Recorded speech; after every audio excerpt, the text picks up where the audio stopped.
You're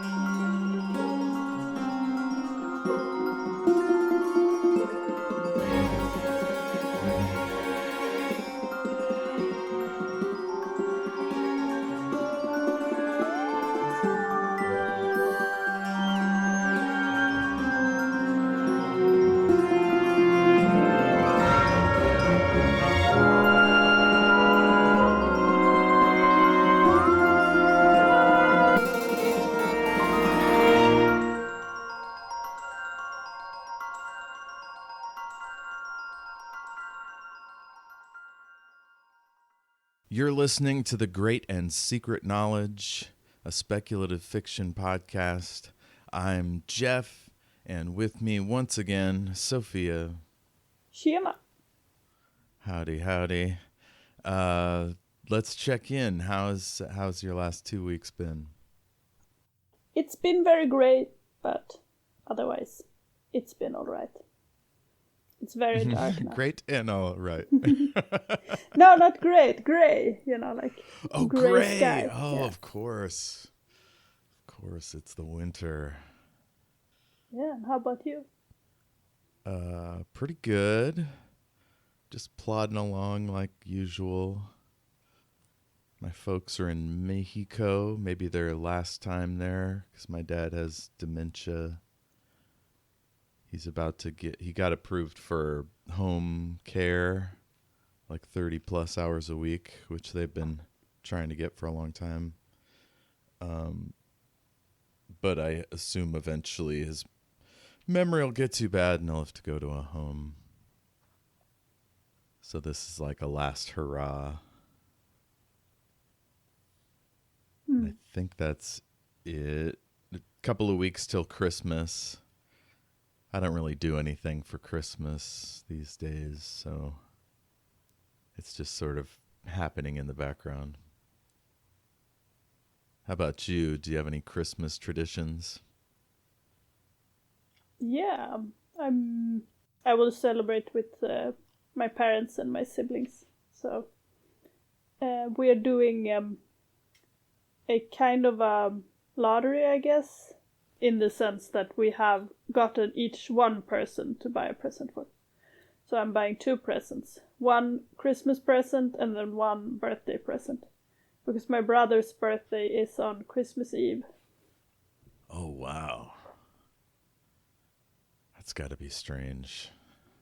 Yeah, it was weird for him when he was little, because he would always be kind of like, oh, Merry Christmas, and then he would be like, oh, actually, this is also your birthday present. Not from the parents, but, from relatives and such. We'd just be like, oh, this is one present for both. Yeah, my mom was December 15th, I believe is her birthday. But yeah, her birthday is like close to Christmas, so she always really loved it. But yeah, it's got to be strange to sort of have a joint birthday. I met somebody once who would have it in a completely different month, like just so that it was more special. Yeah, my brother did this when he was little. We would have a half-year celebration. Oh, it sounds like you were able to turn it up a bit. Oh, good. Yeah, because I realized when you said it that I could move the microphone a little bit. Okay, cool. Wow. Okay. I guess we'll get started. What was your overall impression of this episode?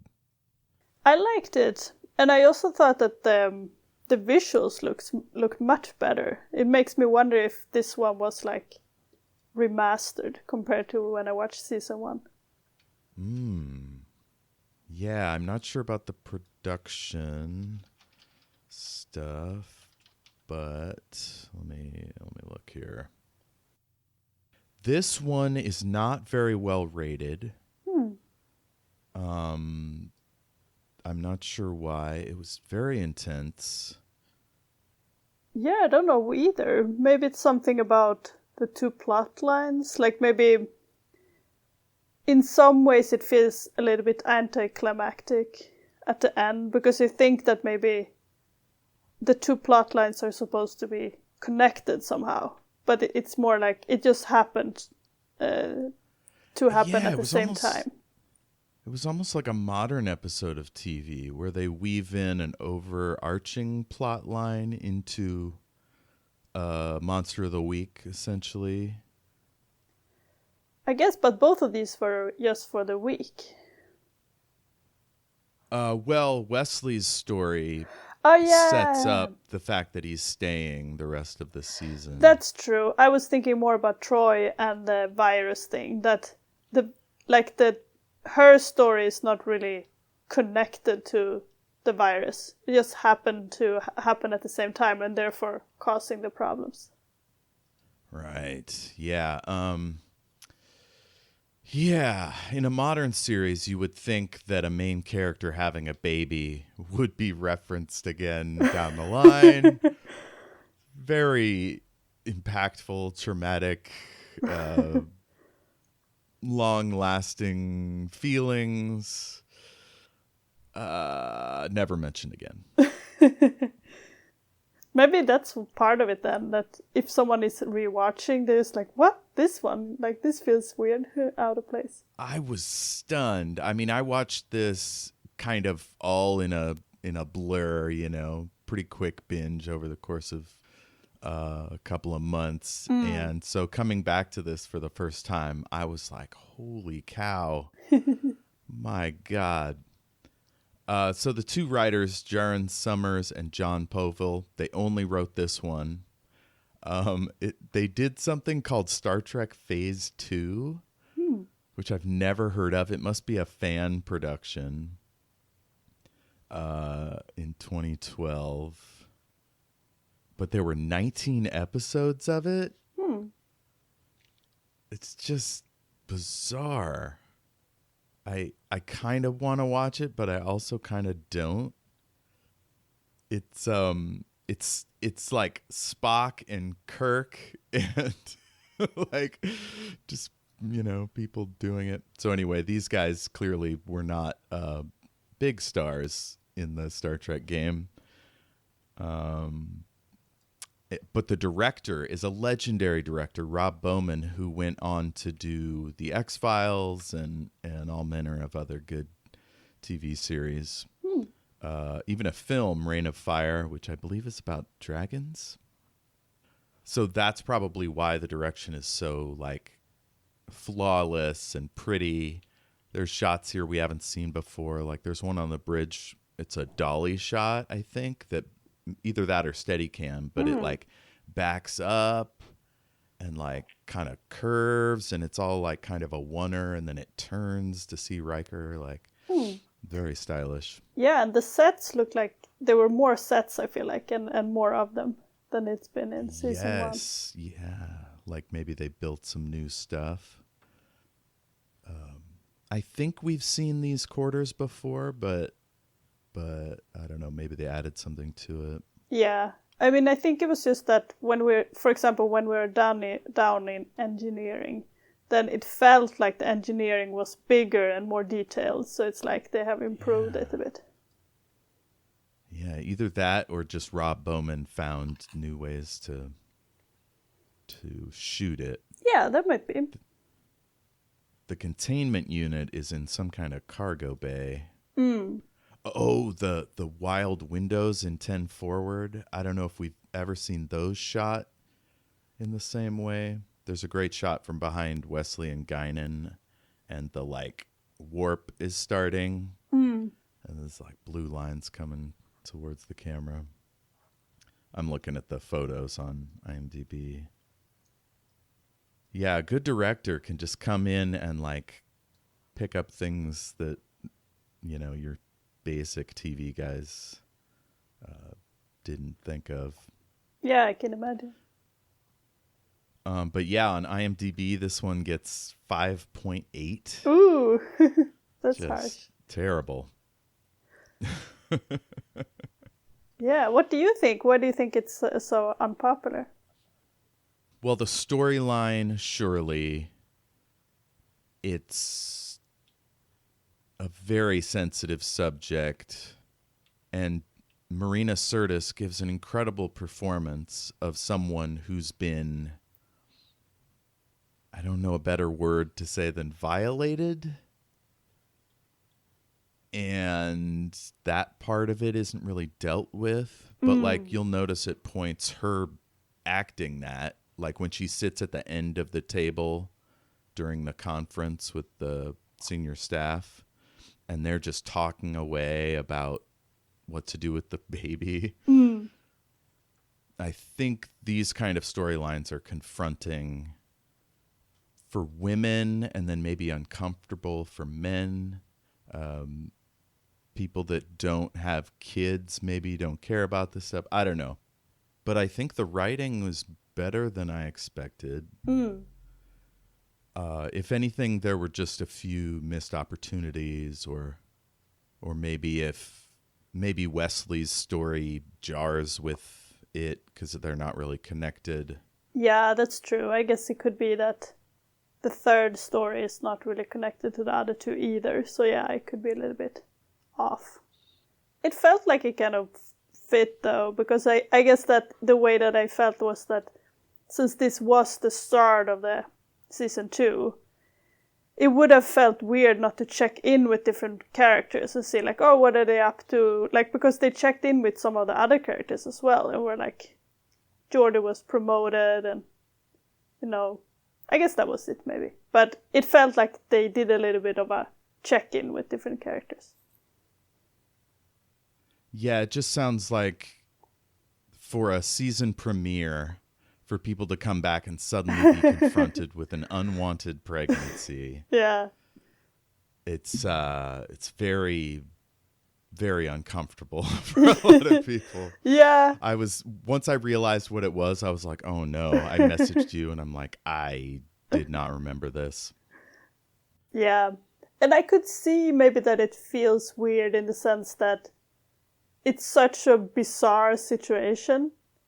Like and it's not maybe acknowledged enough, you know, it's like, what is happening, you know? It's like almost like some kind of horror story, you know? Yeah, and Beverly Crusher, who's friends with Troy, she's gone, like off the show, so she's not able to comfort Deanna. That's true. Riker, I don't think ever hugs her. Like he just kind of kisses her temple at the end.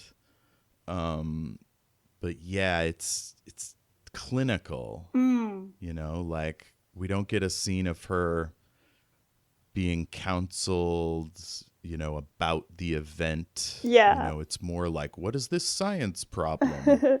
That's true. Maybe that's why it feels a little bit strange. I mean, for me, it didn't bother me because I felt like she was clearly going through a lot of things, but we were not like diving that deep into it. And I felt like in some ways, I think maybe that was needed because she has the telepathy. So it would maybe give too much away if we were very close to her. So it's almost like we are one of the crew members looking in and like, what is she doing? Like, this is weird, right? And she's just like, oh, no. You know, she doesn't, like, when she has the baby, she seems fine, even though the baby is weird, you know, and grows really fast. She doesn't seem, like, upset about it. That might be another thing that people didn't like, is that she had none of the discomfort and, like, I mean, it happens over the course of a day and a half, so, like, she doesn't have all the struggle and confusion and, you know, all the things associated with a pregnancy. And it cuts right to motherly feelings. And we never address like, yo, why did you take over my body for a day? Like, that's not okay. Yeah, I agree. It's like she seems very chill with it. And for me, it worked just because we don't really, we kind of like don't really are supposed to understand why. But I could see that people would feel it. It's very strange.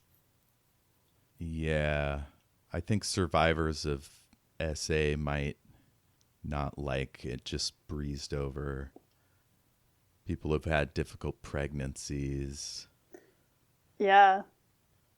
People who've had kids that have died. You know, that was fucking heartbreaking. And it's like, oh, we got 2 minutes to wrap up this episode, you know? Yeah, true. I don't know. I think that the only thing for me was the kind of not enough reaction from her about the child growing so quickly. Because the other things, like, it's weird, but she did seem upset about it, so it felt like it was fine. But the growing is like, that is so horrible, you know. And but yeah, I don't know. I could go into it like why, but it worked for me anyways, even though it was a bit strange. And I think like part of it is because it was strange. You know, it's always fun when they explore something very different, and like how would people react to that, you know, and how and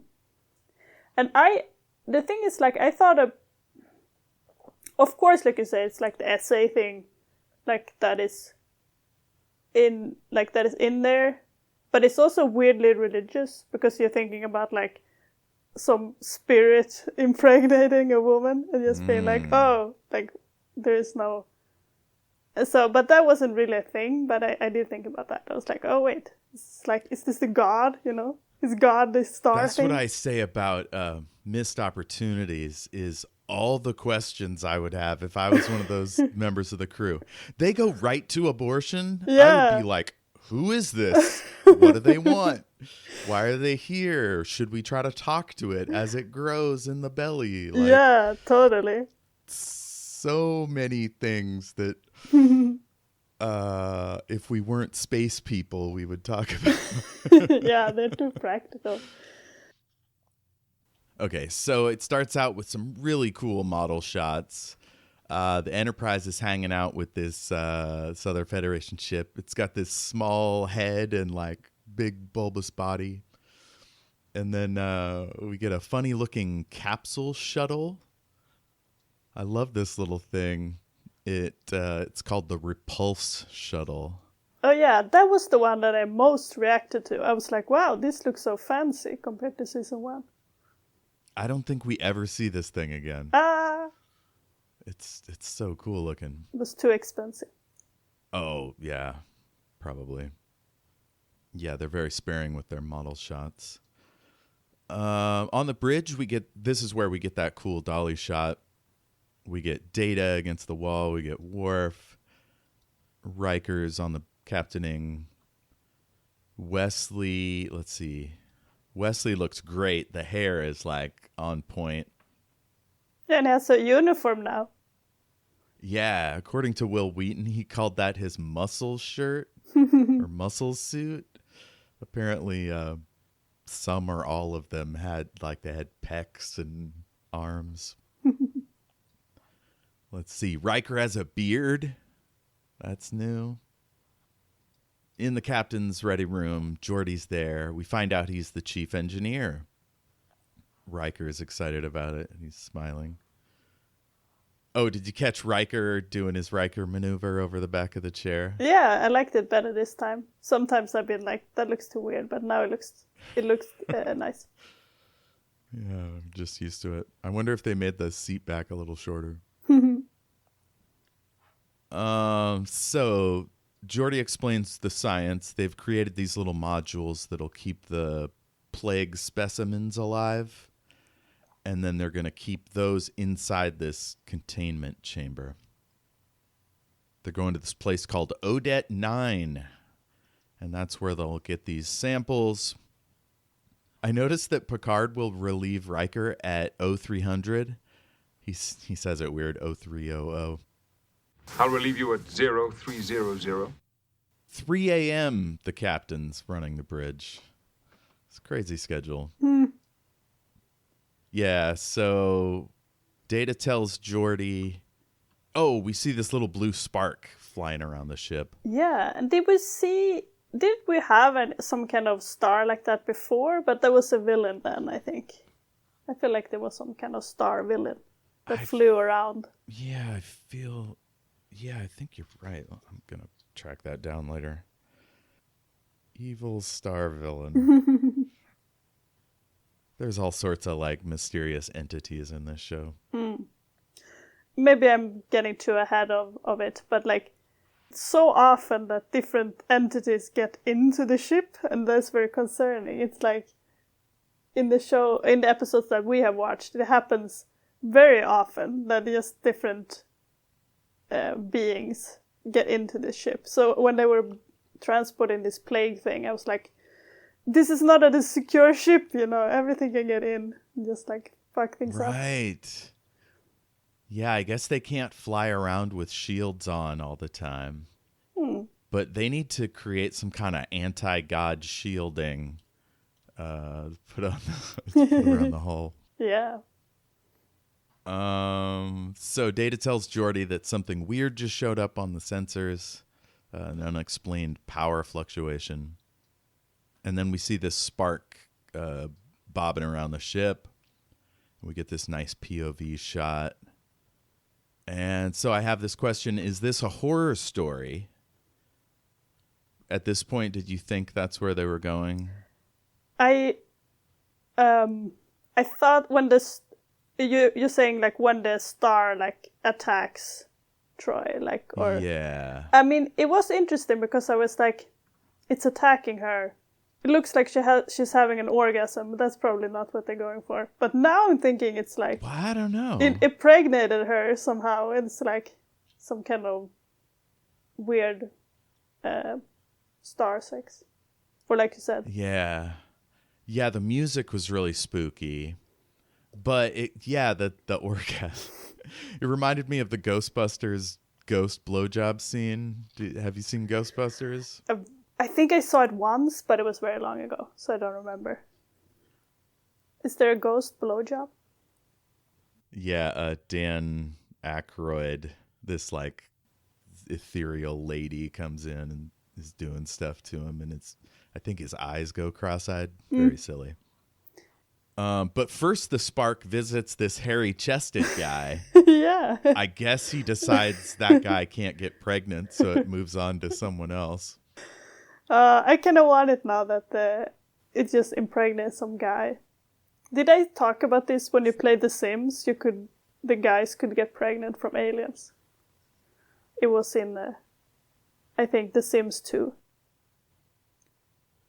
That's a great idea. In Star Trek Enterprise in the 2000s, there's an episode where a male character gets pregnant. It was also a little unexamined, some of the stuff that happens. Yeah, I could see that. I think that these alien pregnancies are rarely consensual. Yeah, it's like sci-fi wants to cover every aspect of human life, right? But if they're not going to do overarching storylines, they can't do a 10-month pregnancy. Ah, yeah. That's true. So they have to accelerate everything into one episode, and then it's just quite unsatisfying. Yeah. I feel like you could do a shorter episode that took place over a long time, right? It's not technically impossible. Absolutely. Yeah, now that we have seasons of TV that are shorter, those kind of time jumps would make more sense. I know Doctor Who's dabbled in some of that with Clara.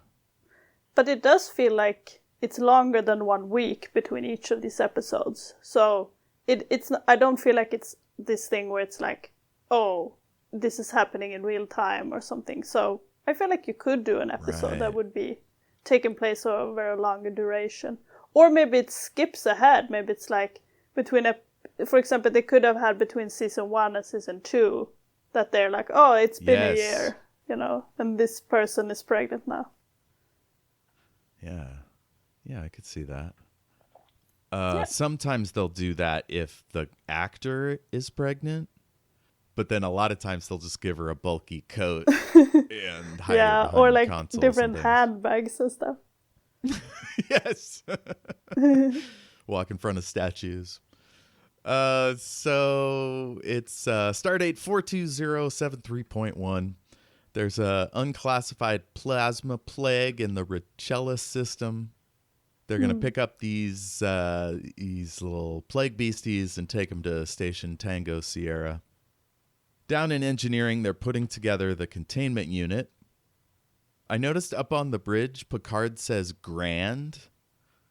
And apparently this is a thing in Ireland and the UK that we just don't do here in America. Grand is old-fashioned.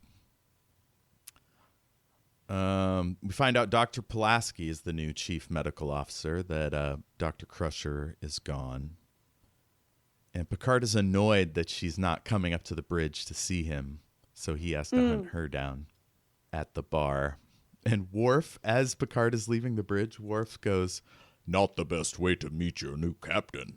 Not the best way to meet your new captain.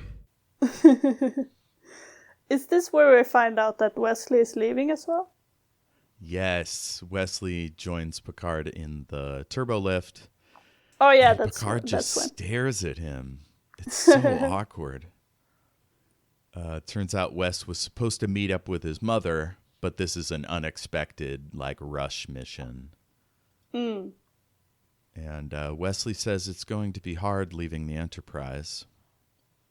Picard says Mom has left to head Starfleet Medical as they're walking down the corridor. And Picard's like, yeah, it sucks leaving a ship. It happens in Starfleet. You never know where you're going to end up. And Wesley says, this isn't any ship. And Picard says, how true. Yeah.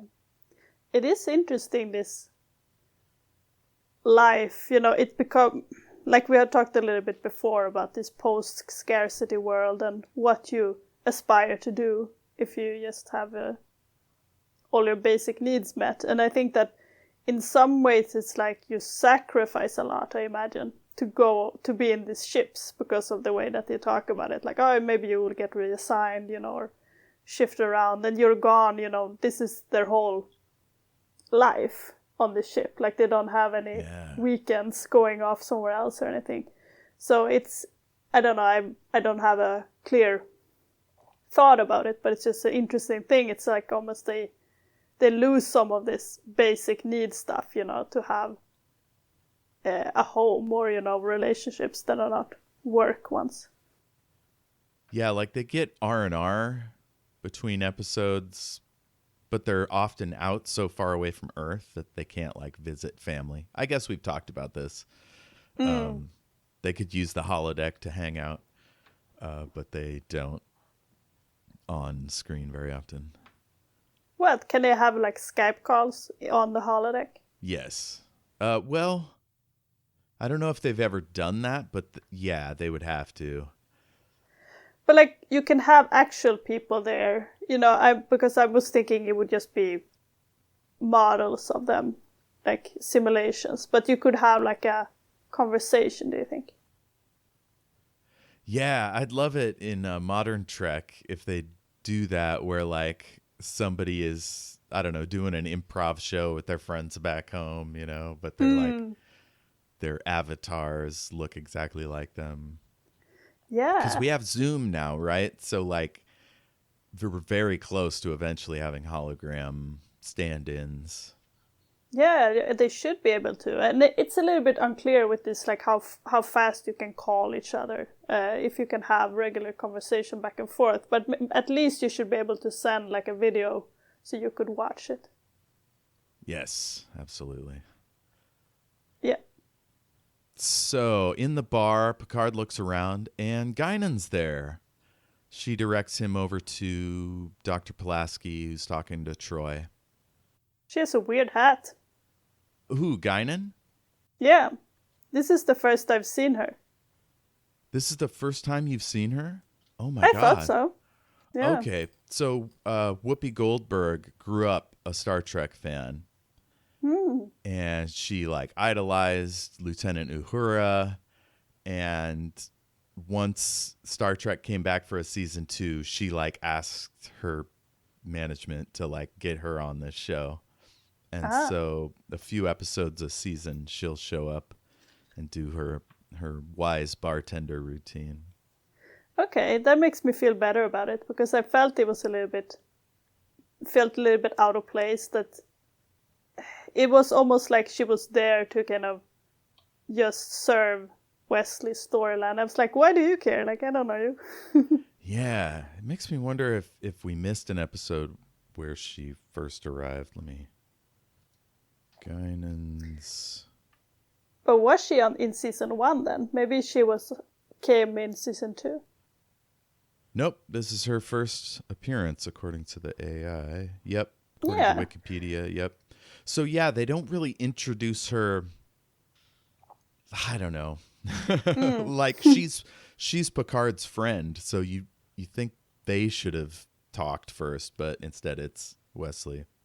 Yeah, but I felt like she was a bit introduced in this episode just because Wesley does ask about her and stuff. So that feels a little bit like, who are you? You know, this kind of vibe. Even though he does know her and have talked to her before. Yeah, her storyline involves time travel a bit. Mm-hmm. So over the course of the series franchise, we learn that she knew Picard before he knew her. Oh. In this current timeline. So she's one of the few people that has a personal relationship with the captain. Which is cool. We don't get that very often. Someone that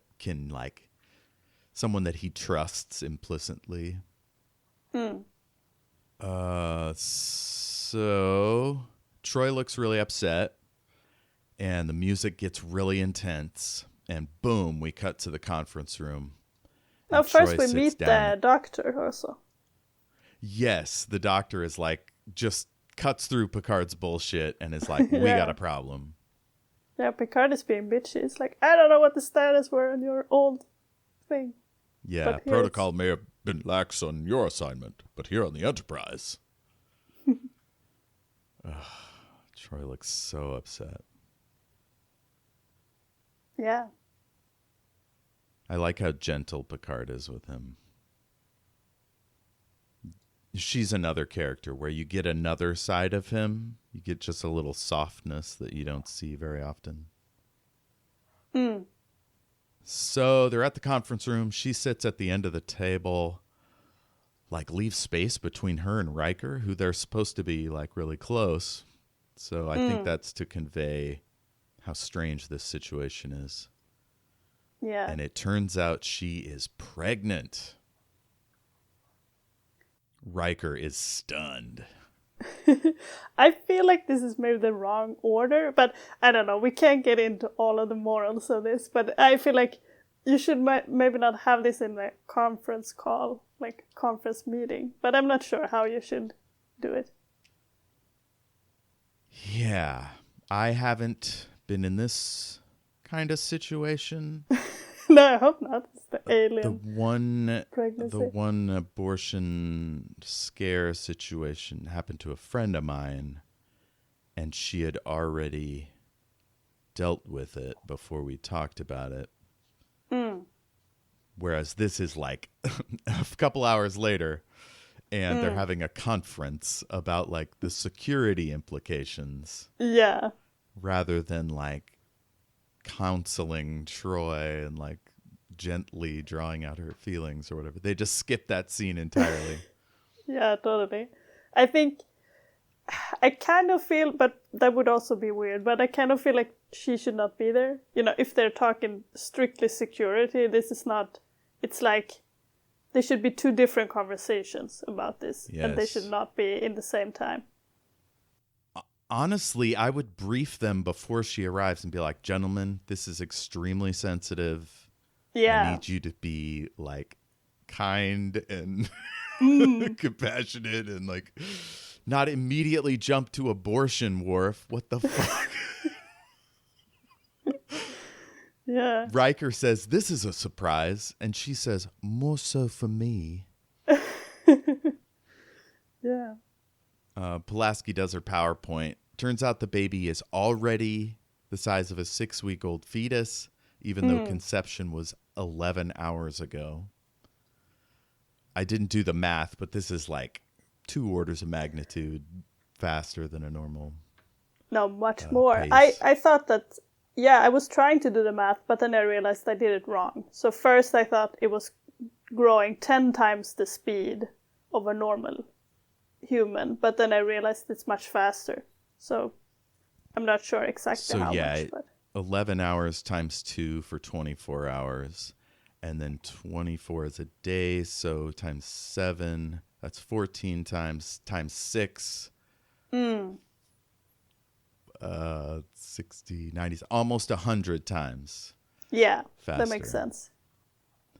So it's a magic quick acting baby, and it'll be born in 36 hours. Yeah. Riker's clearly really freaked out. Yeah. And I was kind of like, I wasn't sure how much different things would come up. I don't know. It's complicated. And they talked about how it was half Bedesoid, but I thought that Troy is only half Bedesoid, so shouldn't it be a fourth only? Yes, that's what made me think it must be a clone. That it's just using her chromosomes to make itself. Because otherwise it'd be a quarter Betazoid. Yeah, they really should have done more medical testing, I feel like. At least check the DNA and stuff. But maybe they did, but they didn't explain it. Yeah, they didn't show it to us, the viewer. This is the kind of important episode that shouldn't have a B plot, right? We should be sticking with her the whole time. But we got to do all that containment crap and then the Wesley thing. They have 3 plots in one. Yeah.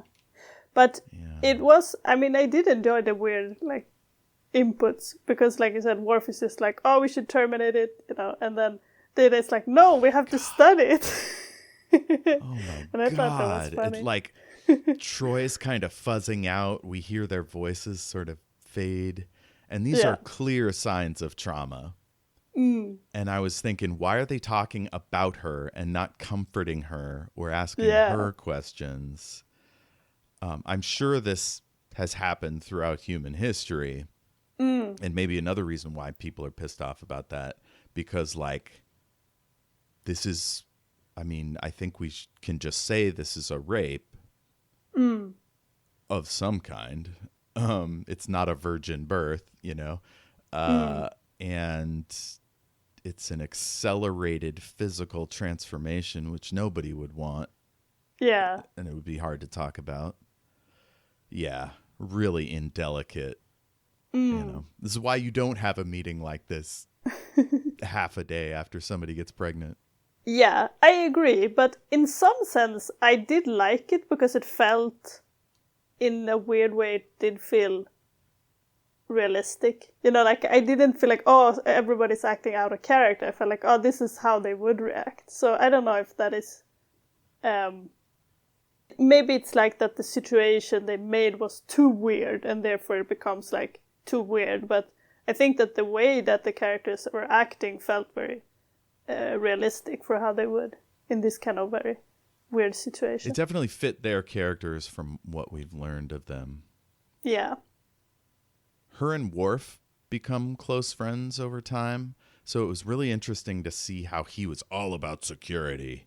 But at the end, he seems to soften a little bit. My headcanon is that over time, they maybe talk about this. Oh, remember that time you had a baby? But we never get to see that. Yeah. Riker worries about her health if it's aborted. And again, this is a very private, personal conversation to have. Yeah. Yikes. So she says, you do whatever you need to do, but I will have this baby. And they give us a shot of Riker's face. Just like, oh. Yeah. But at least then Picard is like, okay, that's settled then. Even though it's not settled, you still have to think about all the practicalities of it. I do like that they made that choice, though. The captain is like, if a member of my crew wants to make a decision with their own body, that's it. It's out of my hands. That's progressive enough for 1988. Yeah. And it seems that the discussion is over.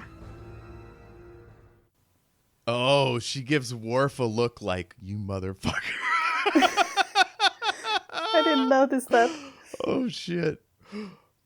Oh, shit. That was fun. I'm glad I saw that. So they arrive at Odette 9, and Troy comes onto the bridge. She's already showing. Yeah. And the guys are just like standing up as she arrives. That was the funniest thing, I thought. I laughed. Oh, it's polite. When somebody shows up, you stand up and greet them. No, it's because she's pregnant. I don't know why they need... Maybe they were like, oh, we have to help her sit or something. I don't know. Well, that is a thing, too. Like, you make yourself available to help a pregnant person sit and stand, you know, because it's usually uncomfortable. But she isn't feeling any of those physical symptoms. Ah, yeah. Which is part of what's weird about it. Yeah, that was probably why. But it did look really funny because it felt like they were just like saluting her or something. Like, oh, we have to stand as she enters. Pregnant woman on the bridge. Yeah. Wesley looks back and Riker gives him this like shut the fuck up look that just made my day. So down on the planet, there's this blonde wig mustache man. Yeah, in a funny he also suit. made me laugh. Yeah, what is the suit? It's totally impractical. Why is it open? Why is it open? They're in this clean room with like deadly plagues. Yeah. He's got his fucking mask off. COVID-19. Picard wants detailed paperwork. These are the kind of conversations that happen in a space show, but it's like, this is not what this episode's about. That's We true. could skip all this. I did like that the guy was just like, I have to inspect everything. Like, no hard feelings. And Picard is like, of course not. So that's good. It's high ceiling conversation. Totally. So they want zero growth. So they're basically making stasis chambers for these toxic beasties.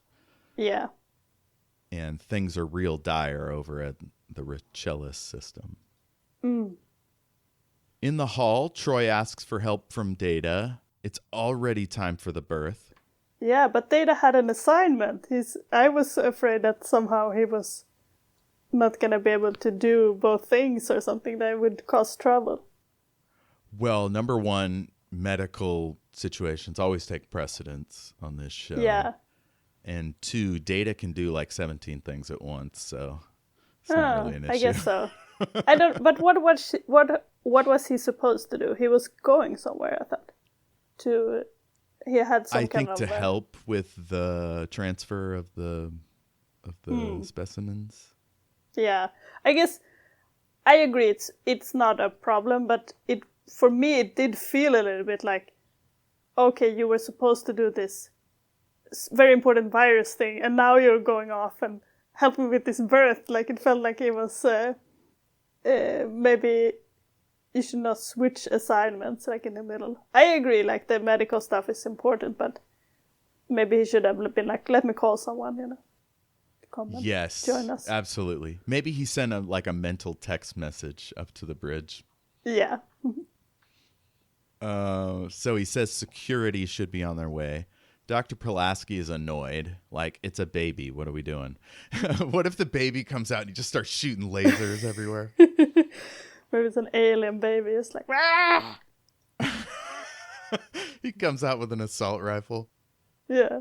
Or like his mouth gets really big and eats the doctor.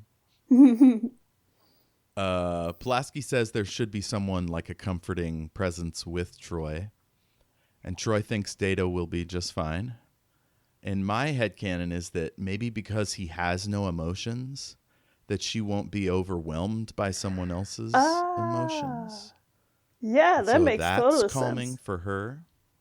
Yeah, it would probably suck to have people in there. Like, if you're an empath, you just have to manage everyone else's feelings while you're giving birth. Like, oh, don't worry. But that would be a typical Earth storyline, like the man just being way more worked up than the partner.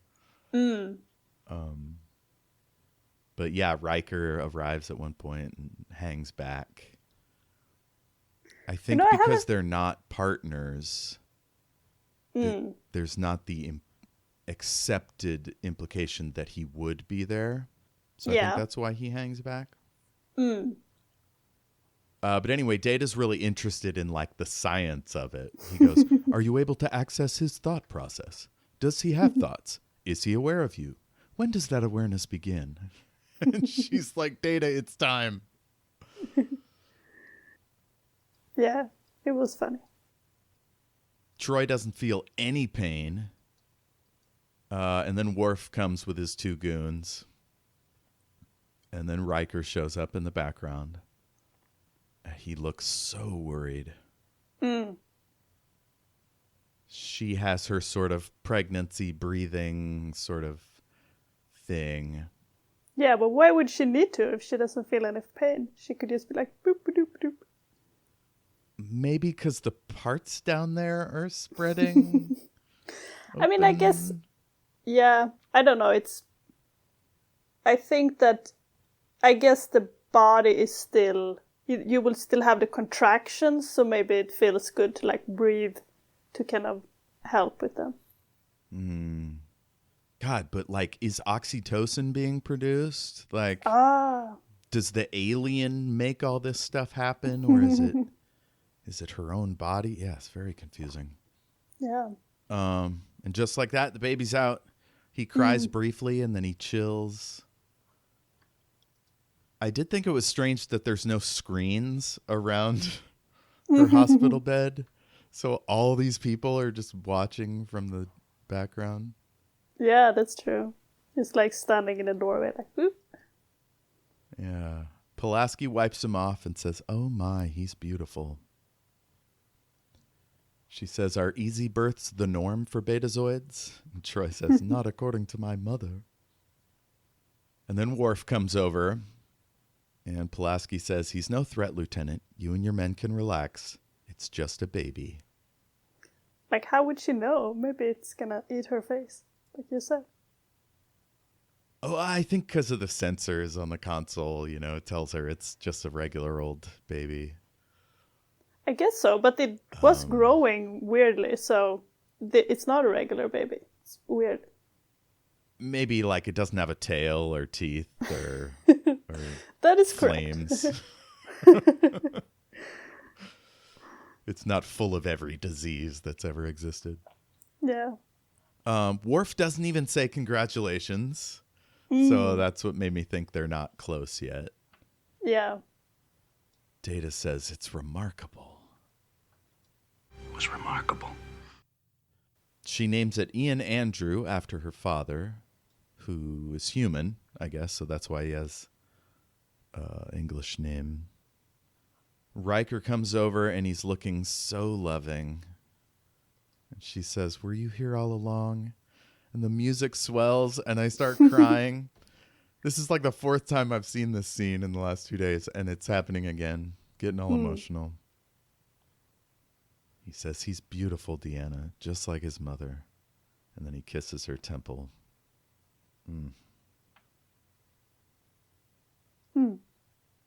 So next up, Dr. Pulaski shows up. Picard's excited to see her finally. And Pulaski says there was no pain or trauma. She had her baby yesterday. If I were to examine her now, it was as if the incident never happened. So I'm thinking she won't be breastfeeding. Nobody mentions that. Right? Yeah, that's like weird. if she's not sore up there, that's not a thing. That's true. Yeah, and it does feel like I can see when we talked about before about the ignoring all of the implications of it. It seems very strange, the idea that someone would just give birth and the body would be no different. Like, that's not, like you said, like the breastfeeding, but it's also in general, like your body is going to be very different in many ways. And over those first few months of motherhood, a bond is generated from all the like physical contact and like I read somewhere that breast milk alters over the course of a day, like different antioxidants are transferred and stuff. Like it's a long process of bonding that we don't see anyway. Yeah. It's hard to imagine that can be circumvented, or what's the word? I guess jumped past. Yeah, and it feels like it's in the sense also that like you're gonna have different hormones, which is also part of bonding to the baby and to dealing with, the change of being not pregnant anymore. So that also feels like it would be weird to just be like, oh, back to baseline. Like, yeah. But it's clear they have a bond. It's not like she's like, oh, I'm back to normal. This baby doesn't belong to me. Like, there's the closeness seems to be like accelerated somehow. Yeah. So maybe maybe her body, that's why her body changed so quickly. But even so, it would not be like as if she was never pregnant. That's why it's strange. But yeah. Yeah. Picard is super polite to Pulaski. He says to please accompany Troy. When does Picard ever say please to anyone? Like maybe to Dr. Crusher, but I don't remember it. So down there, Picard's stunned to see that, we're in Troy's quarters, and he's stunned to see that Ian already looks like a 4-year-old. He can talk. Pulaski is clearly freaked out. And Picard looks like Ian might start shooting lasers or like explode. Maybe it's because he's afraid of children. That's why. Oh, yeah. It's not that he might be a dangerous alien. He's just freaked out by kids. It's just that he's a child, yeah. And, but this is when Troy is not freaked out enough. Like, she is not concerned. But as I said, I think that she knows some stuff about this child. So that's why she's more okay with it. Yeah, she's aware that it's, like, rapidly developing cognition. And they clearly have this bond that's like developed very quickly. The way she touches him and is close to him, like it's clear that the love is there. Yeah, but I mean, she's not freaked out by his aging. So I think she also understands about this. Yeah, she doesn't seem to be afraid that he'll eat everyone or blow up the ship or whatever. We jump a little time. We're ready to take on the deadly samples. Ian's now basically an 8-year-old. The specimens are still being calculated. And we get a really weird scene. This is almost like a D plot where Pulaski calls Data Data, which is how we tend to pronounce that word. And she finds it amusing that he cares about the distinction. He says, one is my name, the other is not. She interprets it as him getting salty. And she says, is there a circuit for bruised feelings? Yeah, she's being very, what would you call it? Because earlier when Troy wanted Data in the delivery room, she was also like, no, she needs a human, not some computer.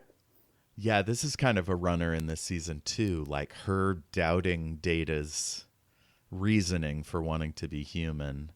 It's like, he's just a thing. Like, why are we doing this? Kind of like how McCoy was rude to Spock in the old series about his Vulcan emotionlessness. They kind of do that with Pulaski. But I thought surely he can expect precision in naming conventions and not be upset, right? Unless he's performing upset as like a, I don't know, human convention. Yeah, I don't know. I think that it could be like just that he needs some precision also. It's like maybe he simply didn't even register that she was talking to him. So he was explaining, okay, I didn't get it because you didn't say my name. It's like, wait a minute. Who is Data? So Pulaski says some eager beaver must have made this virus mutate just so he can see how bad it can get. And that's also a totally unnecessary part of it. Like, they could have just had the virus and been like, okay, this virus is now replicating. There's no need for this specific round, right? Yeah, it's almost like, you remember the Wuhan virus conspiracy that some government lab made COVID worse? Mm-hmm. It's kind of like that. Yeah, but it doesn't add anything, I don't feel like. Right, it's not part of the plot. It's just a thing, Pulaski says. No, but it does. There's plenty of ways they could shorten these scenes. It does become part of the plot in the sense that I think that they say that it's only this mutated one that is growing. Oh, right. Okay. Yes. So they do have to prepare the path for this other plot with this rapidly mutating specimen. Yeah. Picard asks, how bad is it? She says if the most innocuous specimen gets loose, it will destroy all life on the ship in a couple of hours. And at the end of that scene, she says, it's all right, Data, whatever. Whatever. So rude. Oh, God. They really set up Pulaski to be kind of like that cranky grandma. Yeah, if this was present, I don't think that she would say the wrong one. Unless she was, like, legitimately the villain or something. Right. I mean, this kind of happens with old folks and trans kids. Or people that come out. They're like, oh, whatever they want to call themselves now. It's like, just say what their name is, Yeah. Next, we see Troy at like a preschool. The kid is playing with puppies and other children, and he's surprisingly gentle. Again, he's not eating anyone. He's not throwing the puppies around. Ms. Gladstone says that he's a very tactile child. He wants to touch and feel everything. I didn't think about this. This is connected to the just experiencing what it's like to be human. Yeah, he's going to school or daycare, whatever it is. And she says he's grown just in his time here. It's obvious that he really likes it here. He's very polite and grateful. And this lady seems amazed by him. There's this, like, we sit on her face as they leave. Down in the cargo bay, we see, or first we go to the transporter room, and Data is like super close to Miles O'Brien. I don't know if you noticed this, but they're like a foot away from each other. No, I didn't think about that. And Miles just kind of whoosh with the transporter. Normally, the transporter, we show their like fingers slowly lifting the bars, and he's just like, whoosh. It's like he's a DJ on a turntable or something. Yeah, that's true. So the first batch of viruses are in the unit, and then they keep loading it up. They keep doing this, in the show. They have so much of this visual effects like that. Like, instead of showing, for example, 100% loaded, they will just like show these screens of like dots adding to the screen, to represent that it's being loaded. Yeah, they seem really excited by all their effects. Like they really want to show off their technology. Yeah. Back at Troy's quarters, Ian is examining some odd shapes, and Troy looks so happy to be with him. She's preparing dinner, I think. And Pulaski and Picard arrive, and go ahead. I was just thinking about, I guess they didn't have time to go into this because of the virus stuff, but it does feel also like, are they planning, like, is she quitting her job, or is she like taking some leave until this child is an adult? In the plan, like, it seems like it would be hard to do her work shifts. I mean, nowadays, I don't know about in 88, but nowadays we get maternity leave and even paternity leave some places. Yeah. It's evolving everywhere. But only until the child is 12, so she gets only 2 days or something. Yeah. Oh, God. So Ian invites them to dinner. So he's already like beautifully socialized, you know. That's true.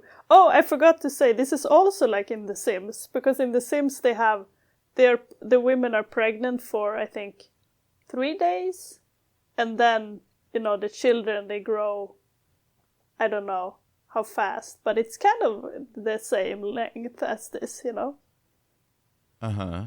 Yeah, I wonder if Sid Meier watched this episode and he was like, yeah, that looks fine. Let's do that. Yeah, probably. So Picard declines the dinner invitation, but thanks him. Mm. And they talk about the puppies. And Picard has never played with puppies. This guy's like at least 50. What the hell? Yeah. I mean, I could see it though, like, I don't think that I haven't ever played with like a group of puppies, so That's a good point. maybe there were no puppies in Paris. It's too futuristic.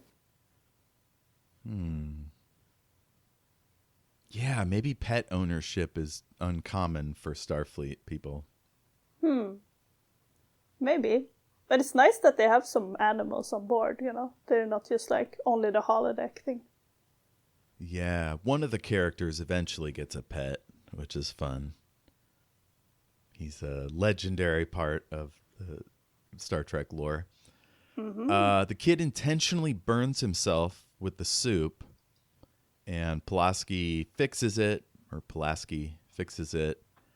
and then Ian cries and touches his cheek, and he doesn't know why it's wet. Yeah, I could see Again, that. that means that Troy has never cried in front of him in the past couple days. Yeah, but I think it's just been so short, so I feel like there's just not been enough experience to include crying. Yeah. Picard says, why is he here? What does he want? And then he asks Ian. And so he's assuming he's a conscious entity, right? Like, he's not a baby. He's the thing itself, which is an interesting assumption to make. Yeah. But Ian isn't yet ready to explain his motivation. Yeah. And this is when we see that Troy knows more than the others, seemingly. Right. Like they've either talked about it or they've had telepathic chatter between each other. Yeah. Do you think, I assume that it was only Troy that it could have done this to. But could it be just any other woman? Could it just been the same? I think it could have been any woman or an alien species that has other genders that can have kids. Because he goes to that hairy chest guy and then one room over, it's Troy. Yeah, I guess that's why they showed, like, okay, not this guy. Because for some reason, I assumed it was her because of her telepathic ability, that it was like she had to, they had to have some kind of cognitive bond. But I think you're right, it's probably just whoever. I mean, it's good headcanon, like, if the alien is... But the alien knew so little about human function that it seemed like it would be a surprise for him to understand telepathy and empathy and stuff. But yeah, I could see it going either way. So they say that once his cognitive ability is increased, he'll be able to explain why he came here. The cargo container is ready to go, so they head off to Richellus. And here we get side plot C or whatever. In 10 forward, Wesley's having a window bum out. Guinan takes note and walks over and does her counseling thing. He looks really upset. and so soft. Like, I forgot how gentle Wesley could be. You know, he's not like bitter or like, I don't know, uptight or anything like that. He's just really sweet. Yeah, that's true. She basically is suggesting that the academy might not be for him, or at least not yet. Oh, is that what? I thought that the idea was that he was supposed to join his mother. That could be it too, yeah. She's back at Starfleet headquarters. So, and the academy is there in San Francisco. So I assumed it was okay. the academy. Yeah, that makes sense then. Okay, because I thought that he was going off somewhere else, like to join her, and then, but it was more about where he was gonna live. Then he's gonna do his studies. Yeah. She says, "What do you see when you look out there?" And he starts pointing out stars. And she says, "When you look out there, don't you see your future?" And he says it'll still be there. But he notes that she's already asked him 3 times what he wants. She asks if he always does what's expected, even if he doesn't want to do it. He says not all the time. So she says, "Sometimes the game is to know when to consider yourself before others. Give yourself permission to be selfish." And it seemed as if he's never really believed that before. I know he's young, but it's interesting. Yeah. I wonder though, would there ever be an American plotline where someone is like, maybe you should think about the community? It's always like, maybe you should think about what you yourself want and do that. And it's kind of funny. That's always like, I never seen the reverse. It's almost like the default is care for the community. Like his mom's a doctor and he's a Starfleet guy. So it's not even like worth mentioning. Instead, it's like, don't you want to actualize yourself? Yeah, I just mean that I feel like in American stories, it's always, the message is always you should self-actualize. It's never like a message in the other direction. So it's kind of funny that they hear like, but, you know, you could think about yourself. And I'm like, oh, what a novel idea. Yeah, I wish sometimes the other way was the ideal. I guess I did watch The Last of Us. In season 2, there is a plot line about one person who is like, no, I had to think about the community. But that's more like kind of in a sad dystopian way. It doesn't feel like it's like an aspiring thing, maybe. Ah, right. So the containment unit is failing in one section. We get this big old drama sting. It turns out the plasma plague is growing, and they can't figure out why. Riker and Data head down there. Dr. Pulaski is supposed to go there.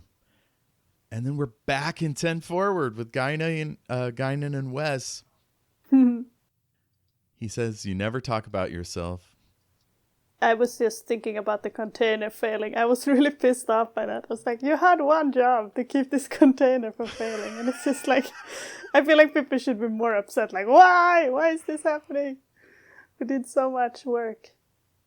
This brings us to, I don't know how much time we have here, but like the the fundamental issue with Star Trek security. This thing should be in a shuttle outside the ship so that they can like obliterate it as needed.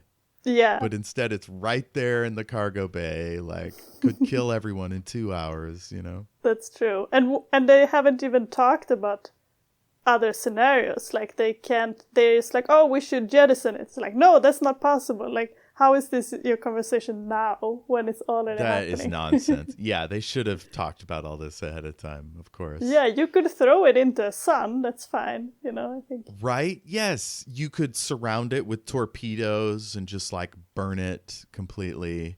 There are ways to do this. Yeah. Yeah, now to Wesley. Yeah. Yeah, Guinan and Wes.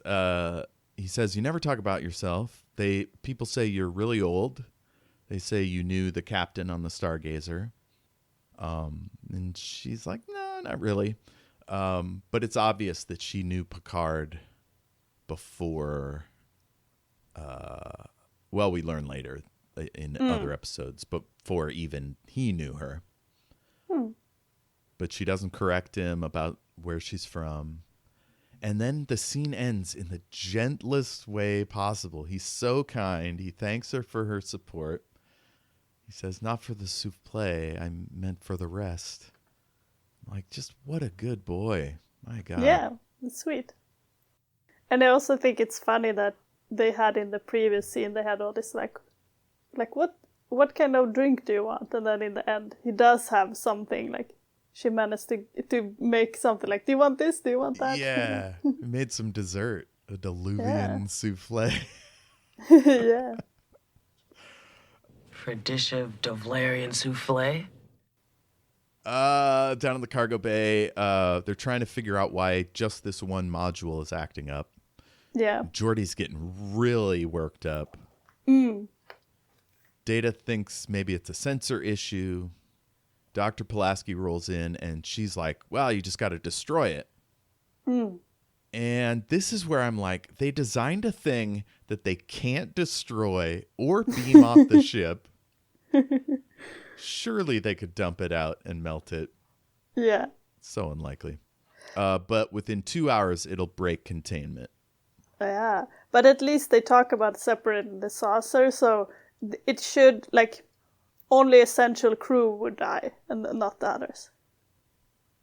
Absolutely absurd. Again, put it on a shuttle, send it away, blow it up. Riker says, yeah, that's the separate the ship. We never get the saucer separation, though. No, that's true. They're always edging us with that. She checks out the etiology, which is apparently the development of the virus. And it turns out that it was generated by low levels of Eichner radiation, stimulating its growth. Yeah. And the guy's like, it wasn't here before. Data throws out a few ideas of what could be producing this radiation. And then we cut to Ian being tucked in by Troy. Yeah. And I did think that it was him, but I thought maybe it was malicious somehow. But it seemed weird in contrast to the rest of the episode. But I thought maybe the spark came at this point, I thought maybe the spark came to the ship in order to destroy it. But it didn't seem to fit. Yeah, I'm thinking that was part of what we're supposed to worry about.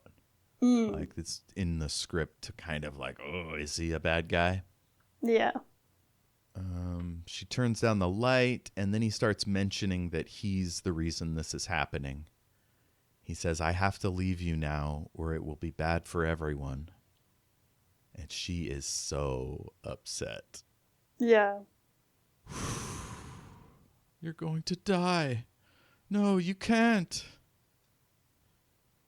She is losing it. It freaked me out. He's near death.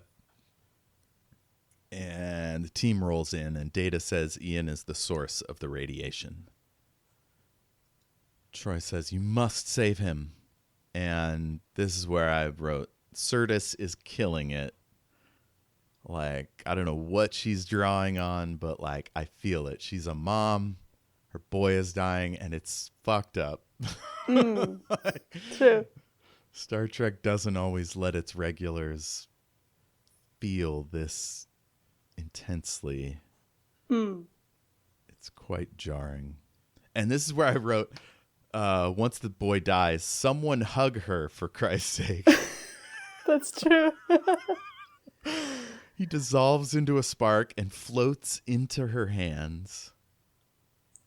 And they have a moment together. And she smiles. And then the spark flies through the bulkhead. Data is amazed. He's got that look on his face like, oh, wow, I've seen something fascinating. And just like that, the containment field has stabilized. I think this is Pulaski. Ian was right. He was the cause. Or maybe that's Troy. And he said, thank you. He is a life force entity. When we passed each other in space, he was curious about us. He wanted to live and die as a human. He never meant us any harm.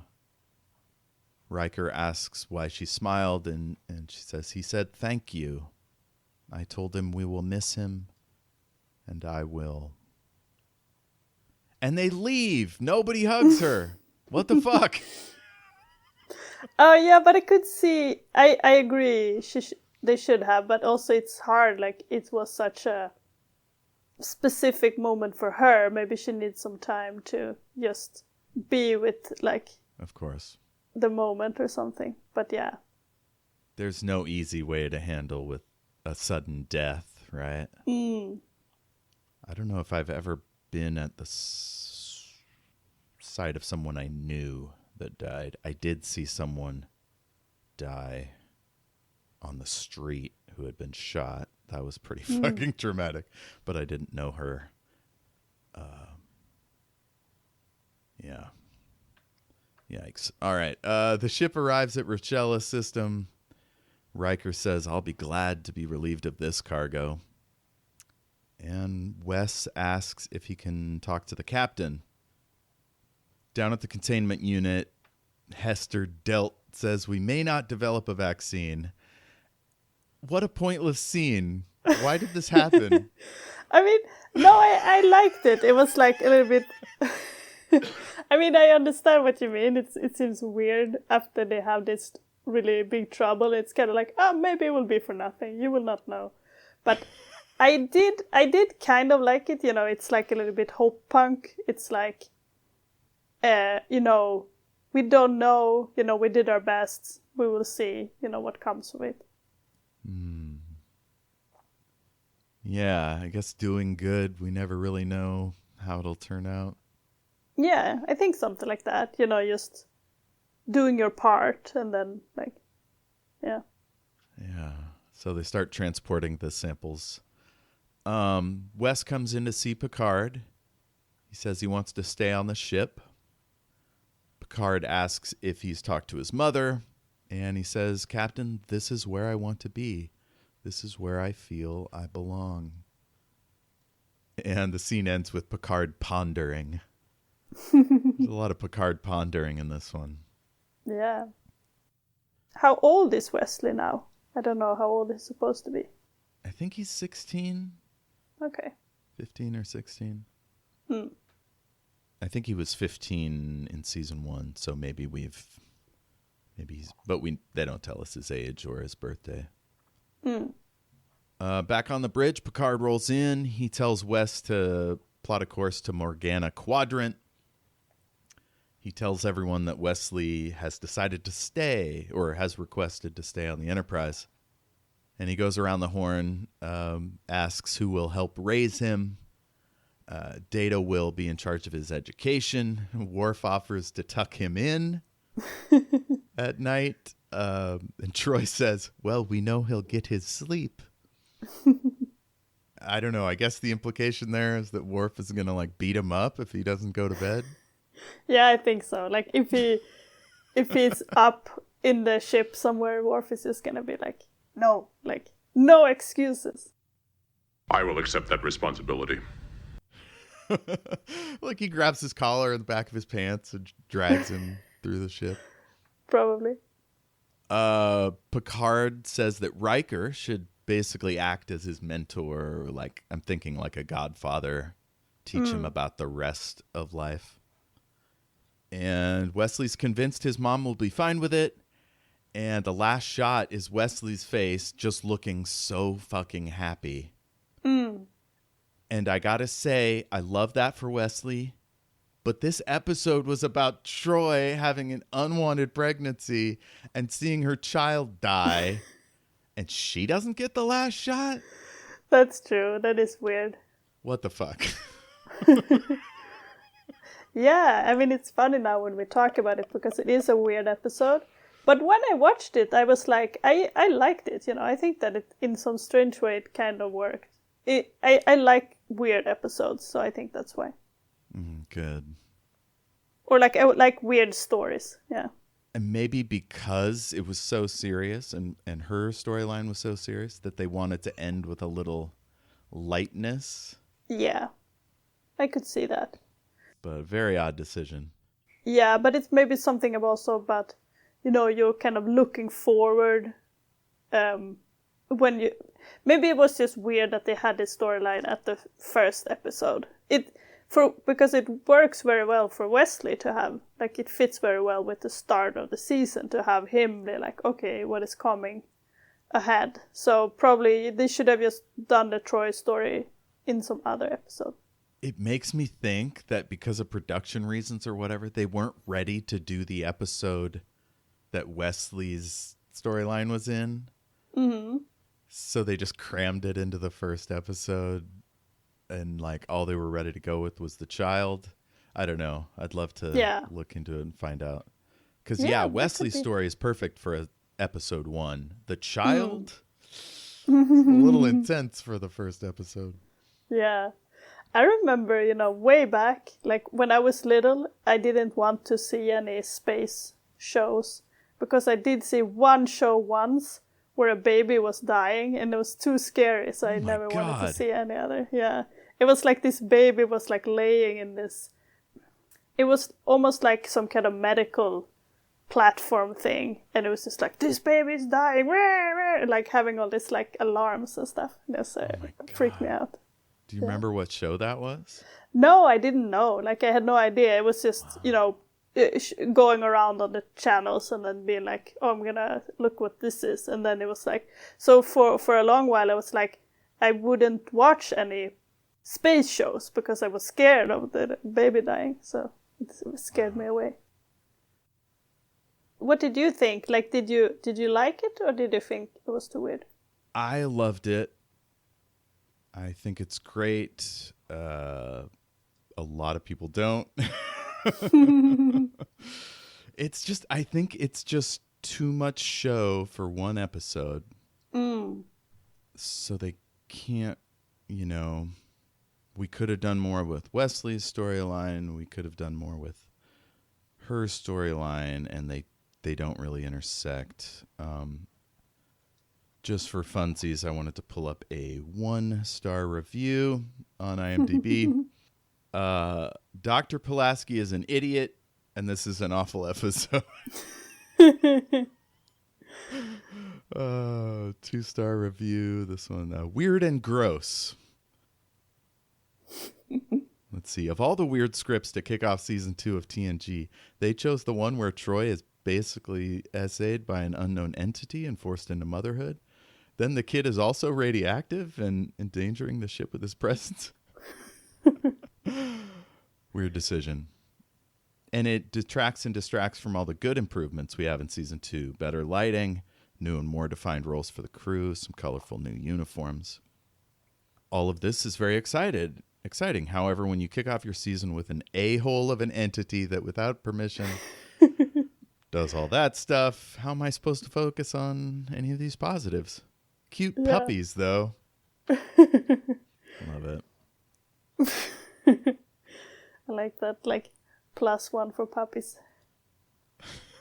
Yeah, it would have been a 1-star, but they were puppies, so that's good. So it sounds like that didn't put you off of Star Trek The Next Generation, so no. Would you like to keep going with the season? Yeah, sure. Okay. Do you know which one we're doing next? Yeah. The next one is called Where Silence Has Lease. Wow. Sounds very... Let me look this one I don't know up. what to call it. Okay, so people are saying that this is the first truly great episode of TNG. Which one did you say it is? Is it the second one? Yeah, Where Silence Has Lease. Lease? Like a rent? I don't know. Like rent, yeah. Or license. It has a couple different meanings. Let me see what synopsis. While en route to the Mogana Quadrant. Oh, that's where they were leaving at the end of The Child. The Enterprise comes across a unique phenomena for the first time. It appears as a black void with no matter or energy readings of any kind. As the Enterprise approaches the entity, it envelops the ship completely. They find that they are unable to leave, and when a Romulan vessel suddenly appears, Picard and the crew realize that something is amiss. Holy shit, this is Nagilum. This guy's a complete asshole. Another entity. But this one's a real baddie. Okay. Yeah, it's shocking. It's kind of a horror story. Don't say too much. Okay.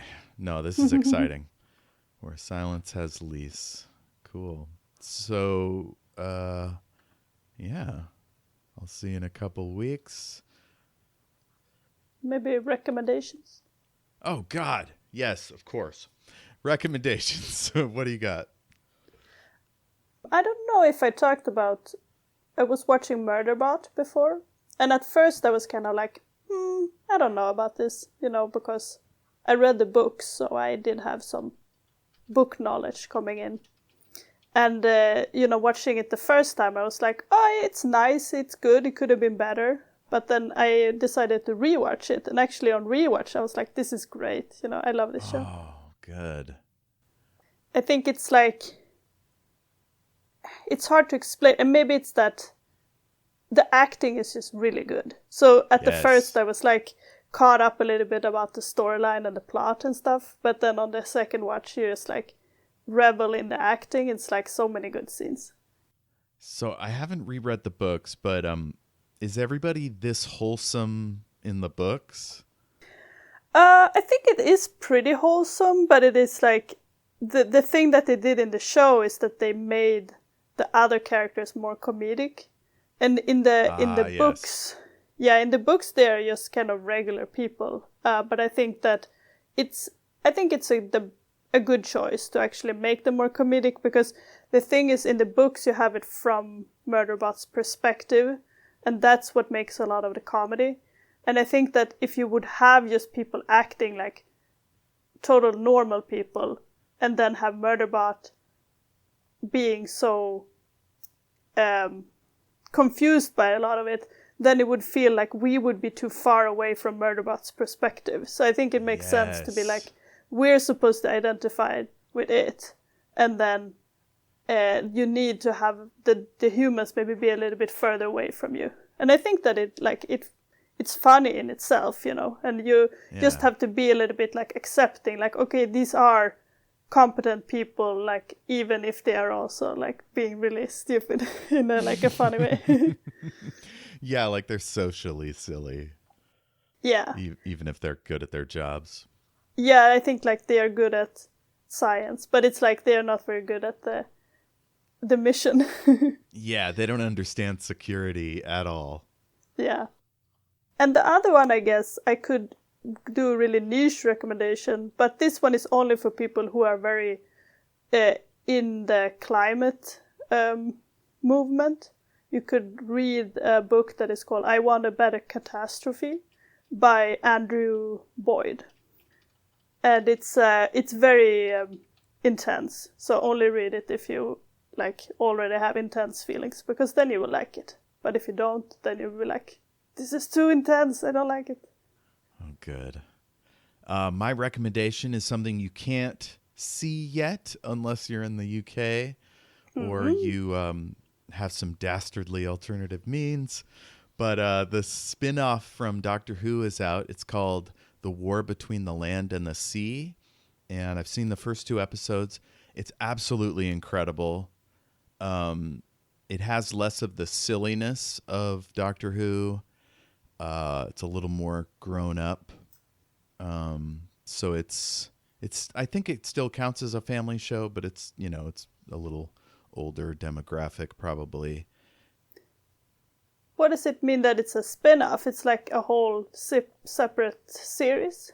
Yeah, it's like a limited series. It's only 5 episodes, and it involves an organization that exists in the Doctor Who universe called UNIT. But the Doctor doesn't show up. As far as I know, the Doctor's not going to show up at any point during the season. and they've brought back a species, like a non-human species that showed up first on Doctor Who.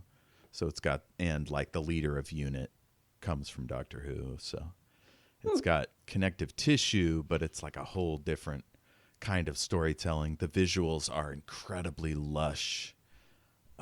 It's worldwide. Things are happening worldwide, which Doctor Who is usually Britain-based. Or it might go on location to a single area, but this stuff's happening all over the world. It's really powerful. The acting is great. The effects are great. I was totally shocked. I thought it was going to be terrible, so it's nice to be surprised. That's called The War Between the Land and the Sea. So that's it for recommendations. If people want to find Sophia, send us an email, greatandsecretknowledge@gmail.com. We have a Facebook page, and we have a Discord server. You can find the links to that in our show notes. Rate, review, subscribe on iTunes, or like us on iTunes, and share all our stuff with your friends and family. The more people part of the community, the more services we can provide. Love to hear from you. And if there's something you'd like us to cover, let us know. Anything else? Oh, I should promo what's coming up. We've got Red Dwarf episodes, Mary Poppins. What did we do last? Oh, a couple episodes of Doctor Who, a two-parter called The Family of Blood.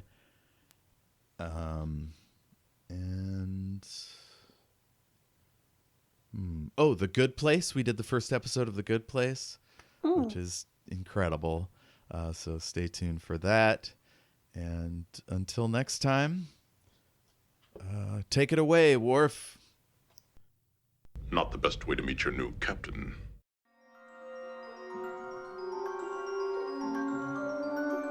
A huge thanks to James Lark of jameslark.co.uk for providing our wonderful theme song. Thank you, James.